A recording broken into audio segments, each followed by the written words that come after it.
بسم اللہ الرحمن الرحیم۔ میرے محترم بزرگوں اور دوستوں، گرامی قدر سامعین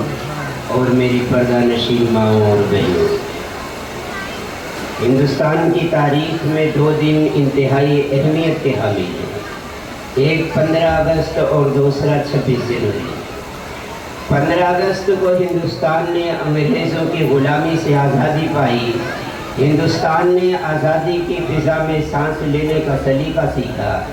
اور 26 جنوری کو ہندوستان نے اپنا آئین نافذ کیا، اپنا قانون، اپنا دستور اور اپنا منشور بنایا۔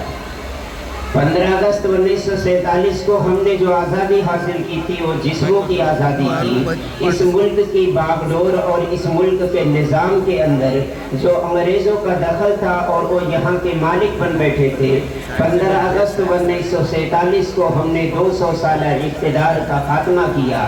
اور ہم نے اپنے جسموں کی آزادی حاصل کی۔ لیکن ہندوستان کی عدالتوں کے اندر، ہندوستان کے قانون اور ہندوستان کے دستور کے اندر قانون جو تھا وہ انگریزوں کا بنایا ہوا انہی کے مطابق، انہی کے مزاج کے موافق تھا۔ لہذا ضروری یہ تھا کہ ہندوستانیوں کے مزاج کو سامنے رکھتے ہوئے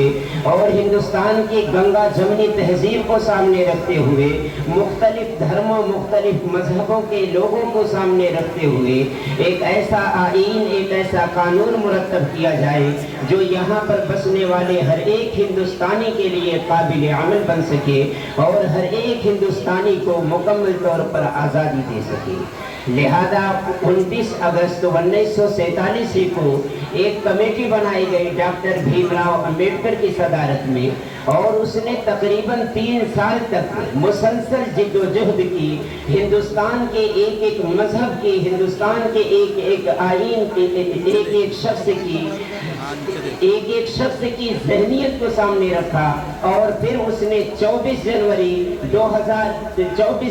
1950 کو اپنا قانون ہندوستان کی سرکار کے سامنے پیش کیا۔ پھر ایک کمیٹی نے اس قانون کو پاس کیا، اور 26 جنوری 1950 سے پوری عدالت کے اندر بلکہ پورے ہندوستان کے اندر ڈاکٹر بھیم راؤ امبیڈکر کی صدارت میں بننے والا وہ قانون ہندوستان کا قانون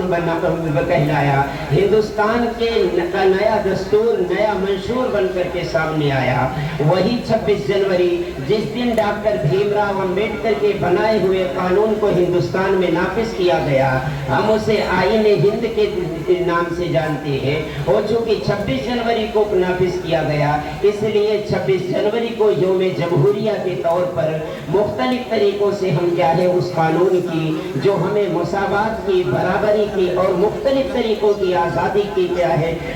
آزادی دیتا ہے، ہم اس قانون کے نفاذ کے احترام میں 26 جنوری کو کیا ہے ایک عید کے دن یا ایک طریقے سے خوشی کے موقع پر اسے مناتے ہیں۔ اب سوال یہ ہے کہ آخر ہندوستان کے اندر قانون کے بدلنے کی وجہ سے صرف کیوں خوشی منائی جائے، اور خاص کر آج ہماری مسلم کمیونٹی یا موجودہ دور جب ہم دیکھتے ہیں کہ یہاں جبر کا تسلط ہے، یہاں ہر طرف مسلمانوں کے لیے زمینیں تنگ کی جا رہی ہے، ہم اس 26 جنوری کو یوم جمہوریہ کو، آئین کو کیوں اس تقریب کے طور پر منائیں؟ میرے محترم بزرگوں اور دوستوں، اس کو سمجھنے سے پہلے ہم ایک بات سمجھیں کہ ہندوستان کی جو آزادی تھی، ہمیں 200 سال کی غلامی کے بعد آزادی ملی، یہ آزادی ہمیں بھیک میں نہیں ملی، یہ آزادی ہمیں صدقے میں نہیں ملی، یہ آزادی ہمیں تحفے میں نہیں ملی، بلکہ اس آزادی کو حاصل کرنے کے لیے ہم نے آگ کا ایک دریا پار کیا۔ اس آزادی کو حاصل کرنے کے لیے ہم نے اپنے جانوں کی قربانیاں پیش کی، اس آزادی کو حاصل کرنے کے لیے ہم نے اپنے بیوی بچوں کو چھوڑا، ہم نے اپنے بیوی کو، بیوہ اور بچوں کو یتیم